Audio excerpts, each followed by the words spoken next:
अरिहन्ताणं नमो सिद्धाणं नमो आयर्याणं नमो वज्रायाणं नमो लोये सहस्राहुणम्।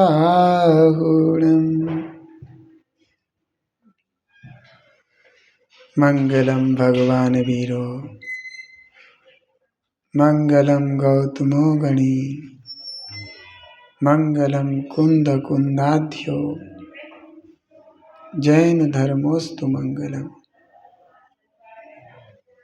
सर्वमंगल मांगल्यम सर्वकल्याणकारिकम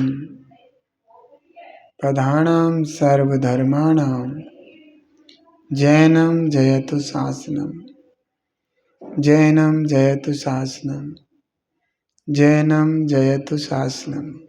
बोलो 24 तीर्थंकर भगवान की, पंच परमेष्टि भगवान की, जिनवाणी माता की, गौतम गणधर देव की, आचार्य श्री कुंद कुंद स्वामी की, आचार्य श्री शांति सागर जी महामुनि राज की, आचार्य गुरुदेव श्री धर्मभूषण जी महामुनि राज की, आचार्य श्री सम्यक्त भूषण जी महामुनि राज की, आचार्य गुरुवर भारत भूषण महाराज की जय।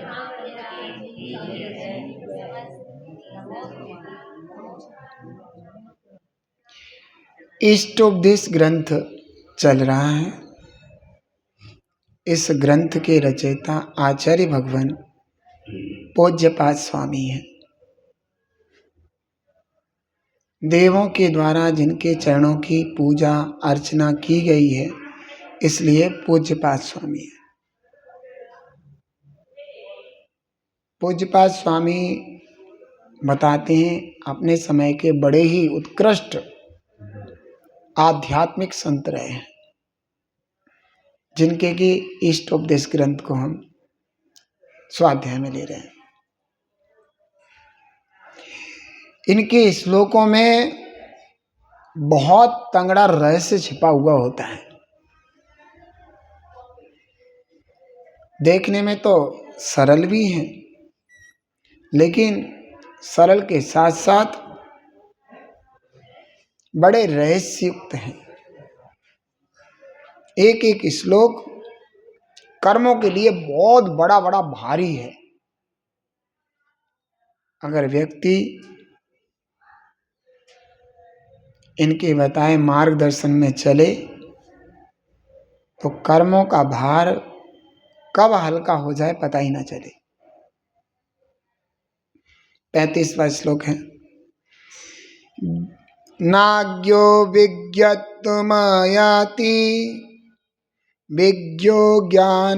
विज्ञो नायत्व मृक्षति निमित्र मात्रमन्यस्तु गतेर्धर्मास्तिकायवत्। आचार्य भगवान कह रहे हैं कि कुगुरु और गुरु के आश्रय से, कुगुरु और गुरु के आश्रय से अज्ञानी गुरु या कुगुरु के आश्रय से अज्ञानी ज्ञान दशा को, अज्ञानी अज्ञान दशा को प्राप्त नहीं हो जाता। कोई कहते हैं इसको कुगुरु मिल गए इसलिए अज्ञानी रह गया, इसको सुगुरु मिल गया इसलिए ज्ञानी हो गया। वैसे तो ये निमित्त नैमित्तिक संबंध है, लेकिन यहां कुछ बताना चाह रहे हैं, यहां कुछ दर्शाना चाह रहे हैं। वो थोप रहा है ना, उसने पुरुषार्थ नहीं किया।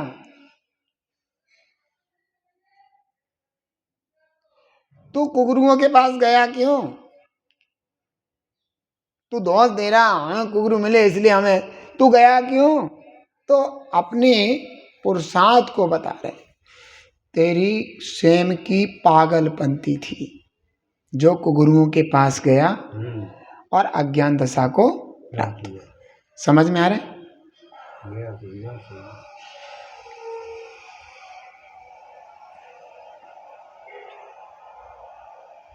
जीव स्वयं ही ज्ञानी और स्वयं ही अज्ञानी होता है। कुगुरु और सुगुरु तो निमित्त मात्र होते हैं। समझ में आ रहा है? हम कुगुरु और सुगुरु को थोपते हैं, लेकिन वास्तव में देखा जाए जीव अपने परिणामों से ज्ञानी और अपने परिणामों से अज्ञानी होता है। तो यहां कह रहे हैं कि जो गुरु आदि हैं, कुगुरु या गुरु हैं, वे तो धर्मास्त्र काय की तरह केवल सहायक मात्र हैं तेरे ज्ञानी और अज्ञानी होने में। लेकिन अज्ञानी और ज्ञानी होना तेरी स्वयं की परिणति है।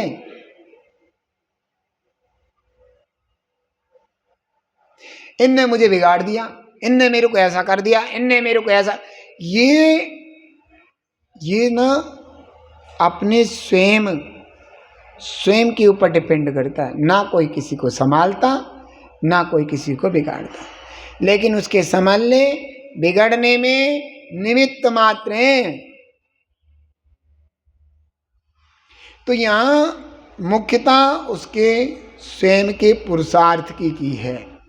हे जीव, तू अपने पुरुषार्थ को ना छोड़, सत पुरुषार्थ का पूरा प्रयास कर, जिससे कि तेरा जीवन अच्छा बन जाए। तो किसी को दोष ना दे, तू सबसे बड़ा दोष अपने को दे कि तेरी परिणति निर्मल क्यों नहीं होती, तेरे परिणाम विशुद्धि को प्राप्त क्यों नहीं होते, तेरे परिणाम खराब क्यों हैं। अगर तू दूसरे पे सौंपेगा तो अपने पुरुषार्थ को छोड़ देगा। क्या करेगा? दूसरे पे थोपेगा तो अपना पुरुषार्थ नहीं करेगा। ऐसे हो जाएगा जैसे आटे को माड़ा, लोई बना दी, भाई उसकी मर्जी थी पूड़ी बना दी, उसकी मर्जी थी पराठा बना दी, उसकी मर्जी थी रोटी बना दी, उसकी मर्जी थी कचौरी बना दी। ऐसे नहीं हो।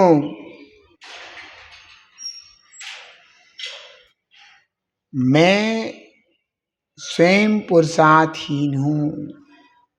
अपनी विशुद्धि या अपनी अविशुद्धि का कारण मैं स्वयं हूँ। मेरे स्वयं का पुरुषार्थ बहुत हीन है। मैं अपने गुरु के कहे अनुसार वैराग्य भावनाओं को हृदयंगम नहीं करता, 12 भावनाओं का चिंतन नहीं करता, निर्मल विशुद्धि के कारण 16 कारण भावनाओं का चिंतन नहीं करता। हमारी बहुत बड़ी गलती है।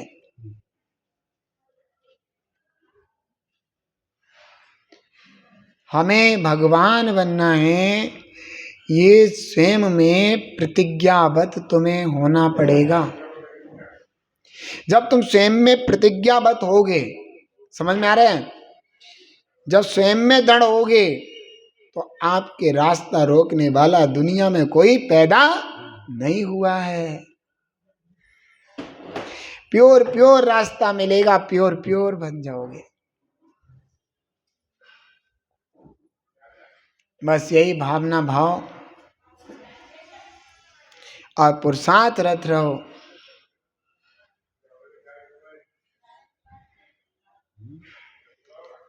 हम तो बस निज सुख ही पाऊं।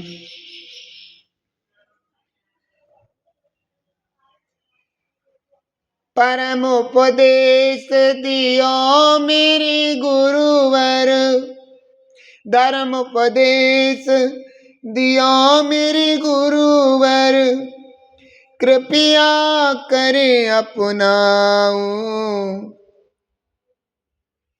अब हम तो मोक्षपुरी को जाऊं, मैं तो मोक्षपुरी को जाऊं। जब हमारा लक्ष्य बन जाता ना, इस लक्ष्य हो गया हमें क्या करना है, तो फिर हम अपने लक्ष्य से भटके ना। हमने बता दिया कि हमें 10 रोटी खानी है, तो हमारा एक लक्ष्य बन गया 10 रोटी खानी है। फल वल को ना देखो, रोटी पर ध्यान दो।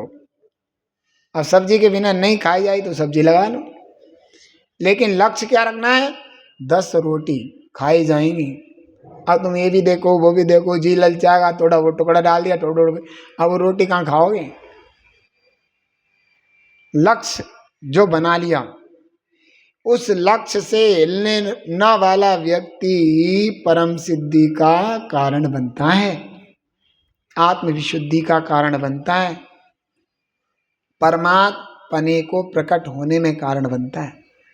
ये ध्यान रखें।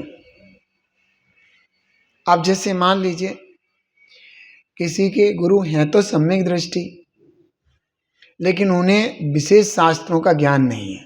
उन्हें तो पता है कि भैया शरीर लगे आत्मा अलगे, थोड़ा बहुत आत्मा के चिंतन के लिए उनके पास सौदा है, लेकिन बहुत कुछ नहीं है। अब दूसरे के गुरु बहुत ज्ञानी है, तो वो ध्यानी ज्ञानी बन गया। अब उससे कहा भाई मेरे गुरु अज्ञानी थे ना, इसलिए मैं कुछ कर नहीं पाया। अरे गुरु पे मत थोप। वो कहते ढाई अक्षर आत्मा गुणेशु सम्यक होए, ढाई अक्षर आत्मा लखे सुज्ञानी होए, तो तू इतने से ही उतना बन जाता। लेकिन तू हमेशा यही रोता रहा, मेरे गुरु को तो कुछ आता नहीं, मेरे गुरु को कुछ आता नहीं। इसलिए ये बात कहते कहते तुझे इतना समय व्यतीत हो गया, तू ठपका ठप ही रहा। इसलिए स्वयं पुरुषार्थ करो, स्वयं आगे बढ़ो। हमारे गुरु का बड़ा उपकार है, कम से कम इतना तो बता, इतना बताया ना, बहुत बड़ा उपकार है, इस लाइन पे तो लगा दिया। बाकी कार्य हमें खुद तय करना है। तो ऐसी भाव, ऐसी निर्मलता, ऐसा परिणाम रखो कि हम ज्ञानता अज्ञानता का कारण मैं स्वयं हूँ। अब तक अज्ञानी रहा तो उसका कारण भी मैं हूँ, और अब ज्ञानी हो गया हूँ तो उसका कारण भी मैं ही हूँ। संसार और मोक्ष का कारण भी मैं ही हूँ, अच्छाई बुराई का कारण भी मैं ही हूँ। मेरे परिणाम जैसे जैसे हैं, उन सब का कारण कौन, एकमात्र मैं। ये बात जिस वक्त समझ में आ जाए, बस व्यक्ति उसी समय से अपने जीवन के सुधार में लग जाएगा, अपने जीवन को पवित्र और महान बना लेगा और परमात्मा के मार्ग में लग जाएगा। इसी भावना के साथ ओम नमः। हे जिनवाणी भारती,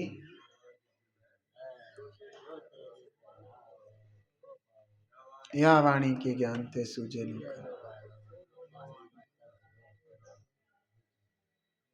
द्वादशांग वाणी।